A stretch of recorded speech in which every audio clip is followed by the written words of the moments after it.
This video is going to look at printing. So we're going to look at creating the print block in two different ways and then how to use the print block to print with.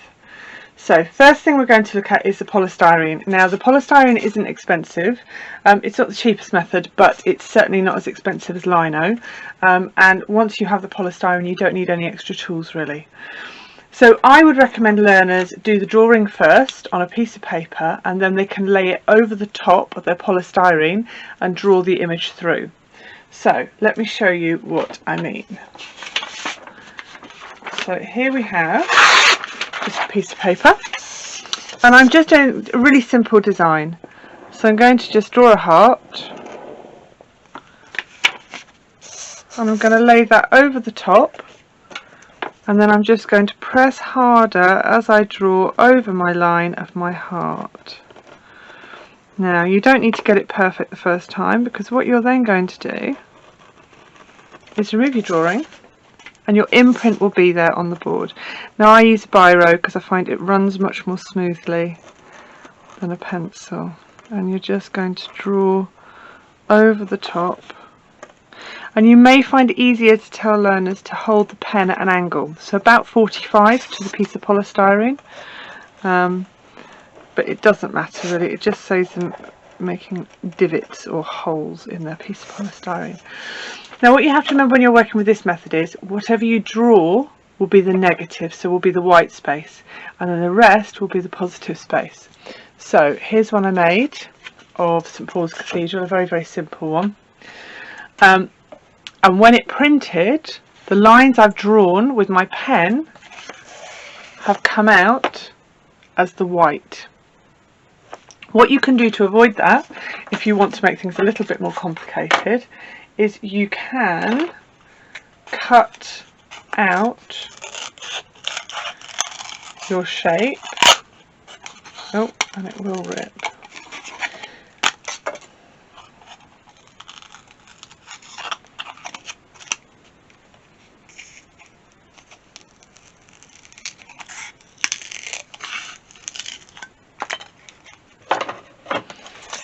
And then you can glue that onto just a piece of scrap card. So I will quite often save up cornflake boxes or any kind of cereal boxes because they're really nice card to work with. But you can now, just using a little bit of PVA, glue that in place, let it dry, and then your relief, so this bit here, is what will print. And if you wanted to, you could then add your design over the top, so you will end up with a spotty heart, but the white or the colour of the paper underneath will be what forms the spots, and the ink you use will be what forms the heart.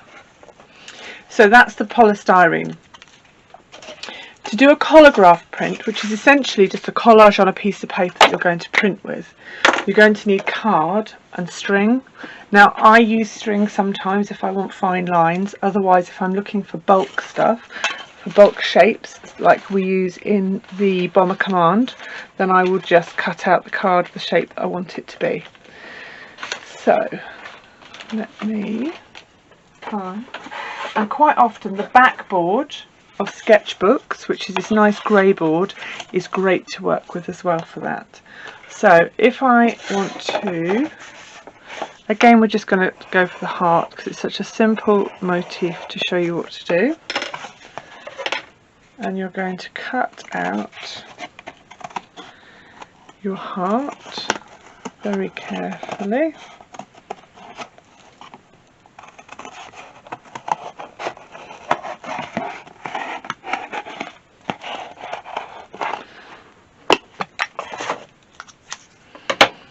And then just stick that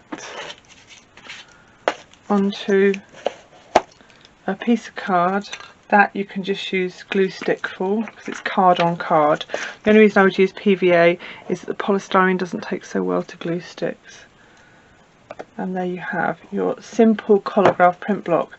Now at this point you can, as I say, include bits of string, but bear in mind that if anything sticks up higher than anything else, that will print better.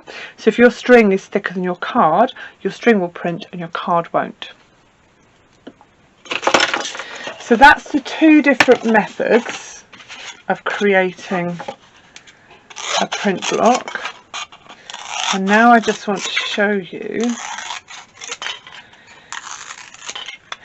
One thing you can do is if you have glue guns, you can actually get the learners to draw pictures with their glue guns onto a piece of card, and then you can print. So the glue from the glue gun becomes the relief, which is quite a nice way of working as well. I'm just going to finish developing this one. Okay, and now I'm going to show you how to set up for printing.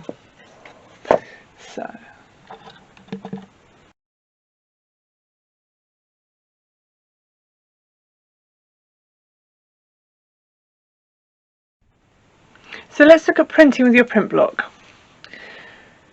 Here I've got my print block, and I've got both of my print blocks here so that you can see how to print with both, not that it's much different. I have a laminated sheet here. Now you can use a sheet of acrylic. If you have a sheet of acrylic, you can actually buy proper thick glass print blocks that you can use for inking up. I find a sheet of laminate that has been put through the laminator and is just clear works just as well, and is a lot more cost effective than anything else. Really quick and easy to wash, and they don't take up as much storage space.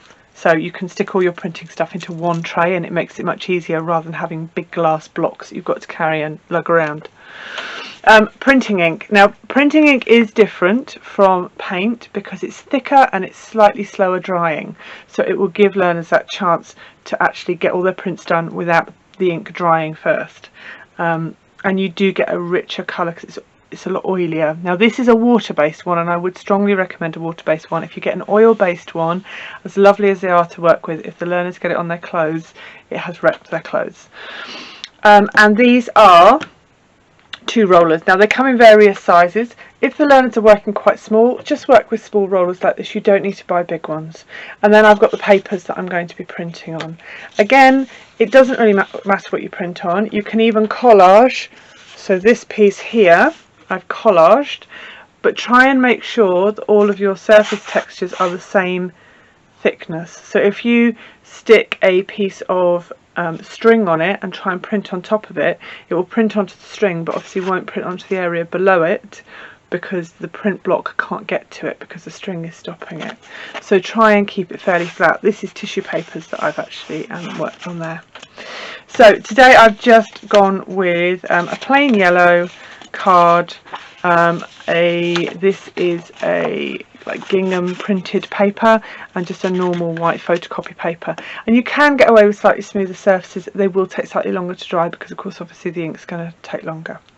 So first thing we're going to do is create what we call a reservoir of ink.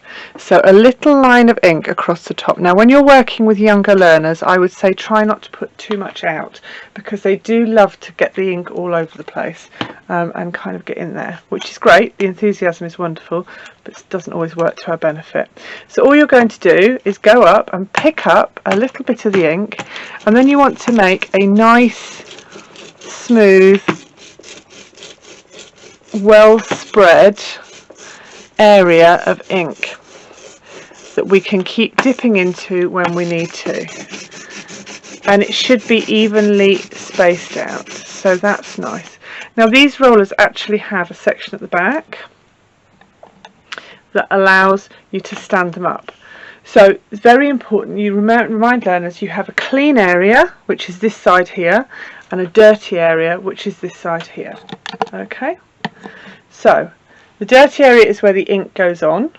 So I've left a section down the bottom here so that I can ink up here. So I'm still inking on my dirty side. So it doesn't matter if they go off the edge of their print block. And the likelihood is they will go off the edge of their print block. So I'm going to put my roller down again, right side up. And now I'm just going to pick up my print block and place it down on my piece of paper. And I'm going to use my clean roller. It's got 2 finger holes there. And I'm just going to push down gently, making sure I get right up into those corners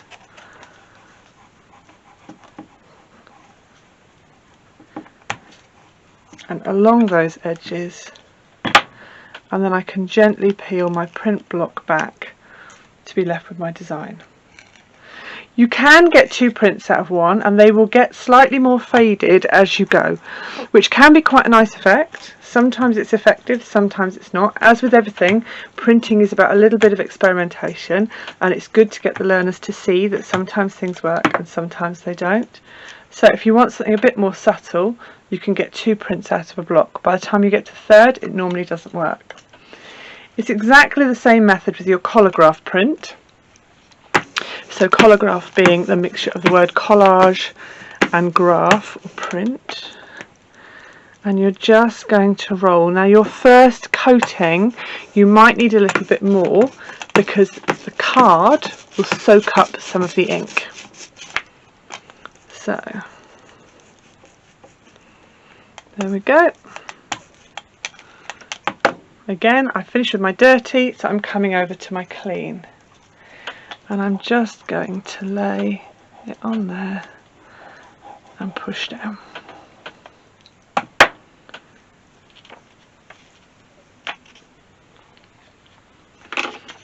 Exactly the same. If you want to, if you have something like this paper here which has a grid on it, it can be really, really nice because it can allow you to line up your design really well.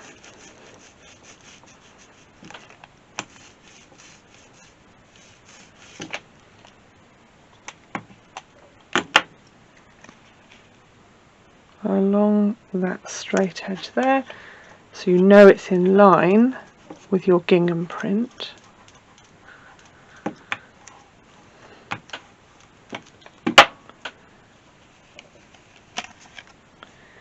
And there we go.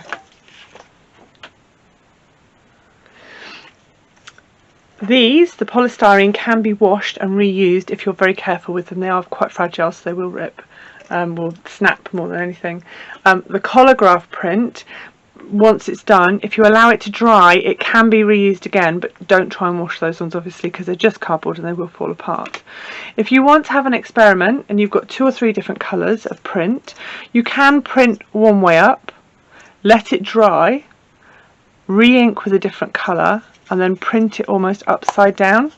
So if you were to print that upside down, you get some really lovely effects with the design of the paper coming through and then the second colour coming through on that top print. So have a play, have an experiment. Printing is a really, really lovely medium to be playing about with. And again, you can play about with your different backgrounds. So you can use watercolours and you can do different backgrounds with watercolours. Try different colours, try different textures, experiment, and then get the learners to stick all of the experiments into their book and write about which ones worked well and which ones didn't and why they think that is.